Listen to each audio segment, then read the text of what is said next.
Hey, NBA fans, it's Brian Brady. I am an NBA nerd and fan who loves to study the NBA draft and watch a lot of games, but not an NBA expert. However, I want to get your thoughts on a leadership framework, seeing that the last champions, last 4 or 5 champions that we've seen in the NBA and beyond, are not always the most talented and physically gifted of players, but have uh, great gifts and also tremendous leadership qualities. I put together a framework, and I'd love your feedback on it. I was inspired by Jalen Brunson, who's a very good athlete, but not a spectacular athlete.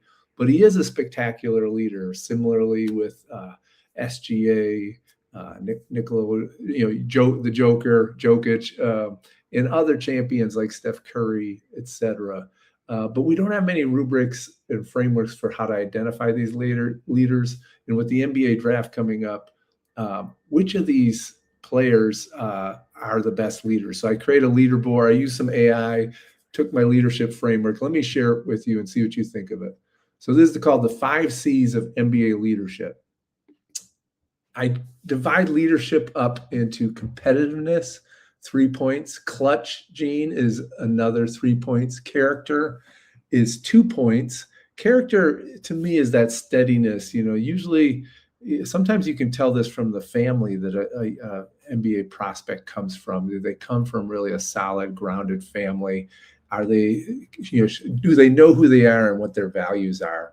And that's, NBA is such a, the season is so long, the sport is so hard that if you don't have that groundedness, I think that character matters. Obviously, competitiveness and clutch. Competitiveness, you need that, it's kind of maniacal competitiveness gene that Jordan had and so many great players like SGA have. And the clutch gene, not afraid of the big shot. I also put connectedness there. This is the emotional connector.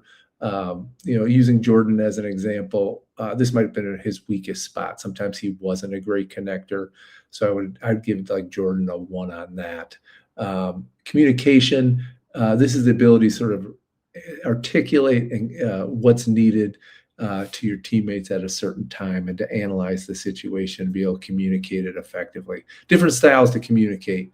But I don't think you can lead if you can't communicate. The leader who's totally silent, the Tim Duncan style leader, Duncan still would occasionally talk.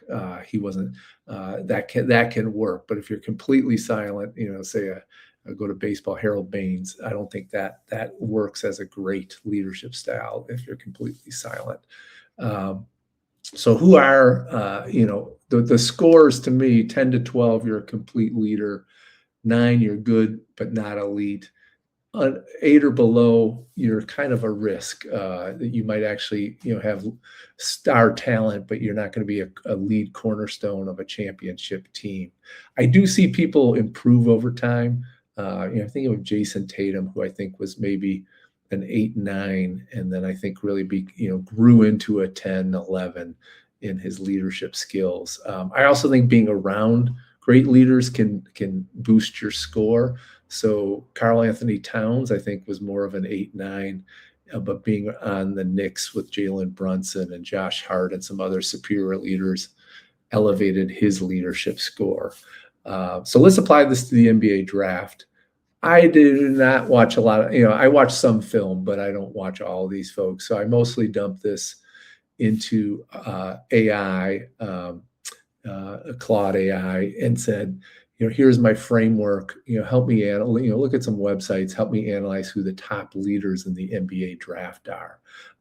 So this is what it came up with. It scored folks.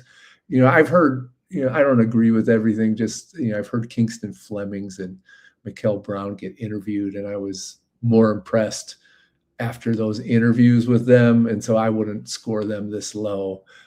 Similarly with Caleb Wilson, I think he, very competitive guy. I probably deserves a higher score here, but I do think the 5 folks that Claude AI picked out as strong leaders in this class are probably good bets to be strong leaders. From what I watched a lot of Keaton, I'm from the Chicago area, so I watched a lot of Keaton Wagler And I think he definitely fits that bill of being a strong leader. Cam Boozer, everything you hear and see about Boozer, he might be the highest. He's ranked 2 here, but I suspect he's actually even with Wagler here. Acuff too has that swagger of a really strong leader. I'm a little obviously he's not a great defender, and you wonder, should he get ticked down a little bit because that might be a leadership area. DeBonsa scores well, and Bennett Sturts, perhaps Bennett Sturts is projected around 20 to 25. Maybe with these leadership skills, he should be more in the 15 to 20 range. Love to know your thoughts on this. This is obviously, a framework to start to evaluate players in the NBA and coming up and scoring them. It's very subjective in many ways, but I thought leadership is such an important trait to winning an NBA championship that I want to put forward this framework and see what people thought of it. So please hit reply. Let me know what I'm missing, what I got right, what I got wrong. Give me your thoughts of who the best leaders in the draft are. Love to hear what you think. Thanks.